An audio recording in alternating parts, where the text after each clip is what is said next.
فرمائیے۔ جی حضور پرانشی میں ہے کہ رب العالمین تمام جہانوں کا رب ہے، اس کے بارے میں حضور میں جاننا چاہتا ہوں کہ یہ جہان کون کون سے ہیں؟ کیا ہماری دنیا کی طرح؟ بتانا چاہتے ہیں یا پوچھنا چاہتے ہیں؟ پوچھنا چاہتا ہوں اچھا ہاں سر، جی جی۔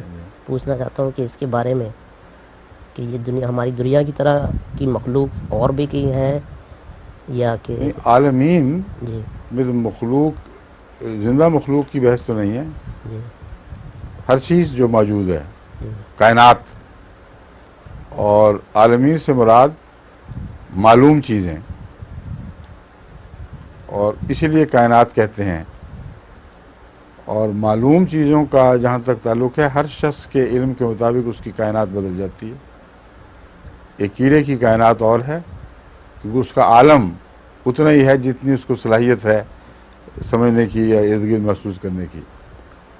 جو اندھے مکوڑے پھرتے ہیں جیسے دیمک، ان کا ایک اور عالم ہے، اور اپنے اپنے عالم میں وہ رب العالمین پاتی ہیں، وہ سب چیزیں۔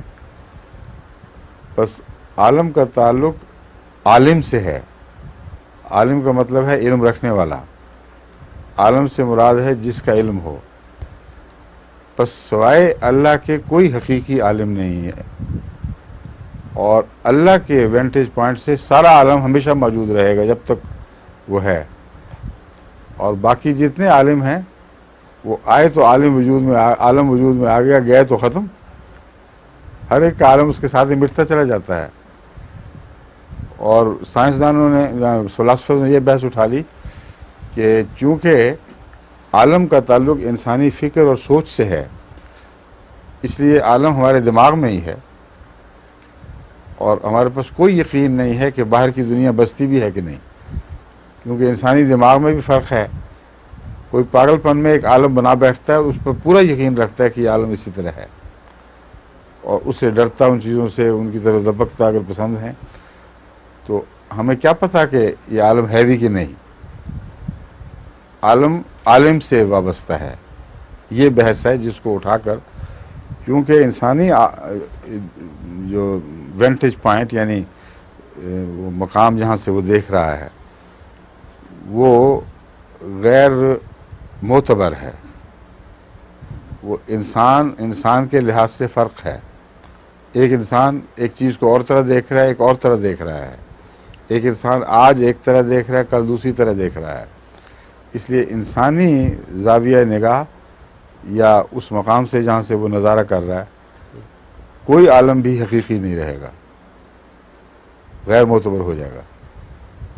صرف ایک عالم اللہ ہے، تبھی بار بار قرآن کریم عالم الغیب والشہادہ فرماتا ہے، جس کے وینٹیج پوائنٹ سے حقیقت دکھائی دیتی ہے، اور یا وہ باتیں جو خود ہمیں بتا دے وہ حقیقت بن جاتی ہیں، کیونکہ ایک قابل اعتماد نظر رکھنے والا جو علم بندوں کو پہنچاتا ہے وہ اسی طرح قابل اعتماد ہوتا ہے۔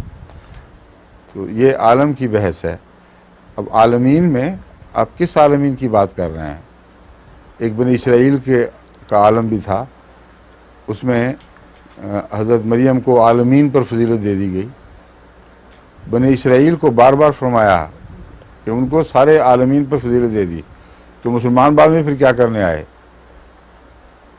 جبکہ وہ سب جہانوں کے نبی بھی نہیں تھے، حضرت موسیٰ، اور رسول اللہ علیہ وسلم جو رحمت للعالمین قرار دیے گئے، اور جن کو فرمایا کہ تو اعلان کر دے کہ یا بنی آدم قل یا ایھا الناس انی رسول اللہ الیکم جمیعا، کہہ دے کہ اے انسانوں میں تم سب کی طرف اجتماعی طور پر تمام تر کے لیے رسول ہوں۔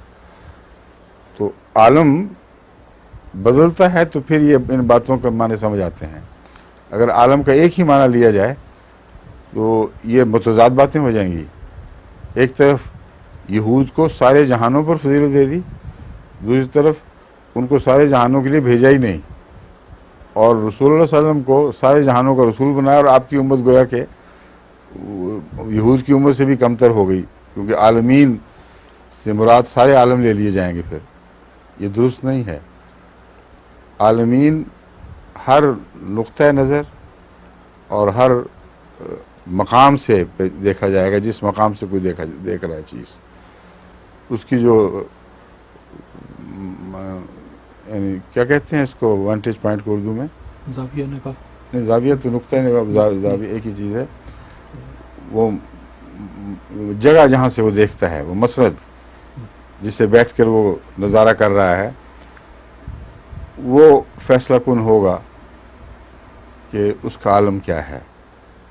اور اگر ایک سے زائد لوگ ہوں، قومیں ہوں، تو قوموں کا علم ان کے عالم کی بات کرے گا، ان کے عالم کا تصور بنائے گا.